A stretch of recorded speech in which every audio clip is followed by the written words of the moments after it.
starts now. Good evening, everyone. I'm Chad Mira. And I'm Lauren Culber. Thanks for watching KX News. In a move that's being applauded and criticized, leaders of the United Methodist Church voted last week on proposals that would have eased the church's ban on same-sex marriage and the LGBTQ clergy. KX News reporter Robert Suhr has more on the controversial topic in our top story tonight. This isn't the issue that we want to be defined as. We want to be defined for our love of God.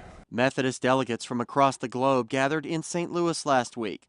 There, they voted against measures allowing gay individuals to be ordained as clergy and allowing same-sex couples to marry. Those decisions impact nearly 7 million members. I sat down with several pastors in the area. One of those is Mark Ermentrout of McCabe United Methodist Church. Our hearts are heavy right now because we have faithful people, and regardless of what the decision was going to be made, there would be hurt as a result of this.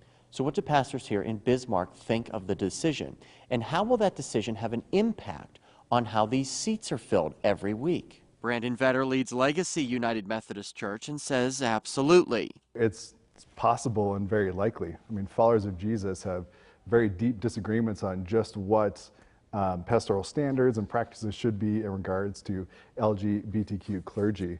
I mean, in our highly polarized times, it'd be great if we, the church, could model such a way that we can still come together, we can worship together, we can grow together, we can serve together, despite our disagreements.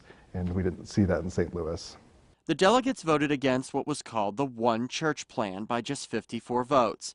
I asked Vetter the difficult question of whether he would go against orders and allow same-sex marriages. I'm ordained United Methodist. I made a covenant to uphold those teachings. So I'm going to continue to uphold the decision to not practice same-sex marriage, or that's what really focuses us here at Legacy. It's been that way for a long time. It's been that way for a number of decades that we've had churches that have disagreed with that. But yeah, with me under my leadership, we're going to continue to follow what the global general church teaches. The decision is also being hammered by the LGBTQ community. Here in Bismarck, Dakota Outright wouldn't go on camera with me. They issued a statement saying, though they're saddened by the decision, they find comfort that some statewide Methodist churches are standing in opposition. The decision is not final, however. The United Methodist Judicial Council will review the newly passed plan next month. But if it is upheld, many fear that more progressive churches and liberal members of the church will simply leave. Robert Suhr, KX News.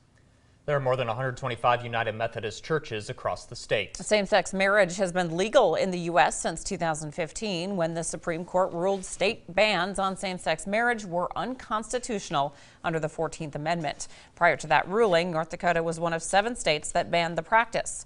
When it comes to being able to get married, the only needed piece of paperwork is issued by state governments. It's a marriage license, and you can get them at your local clerk of court's office. With the hopes of detecting storms more accurately, the National Weather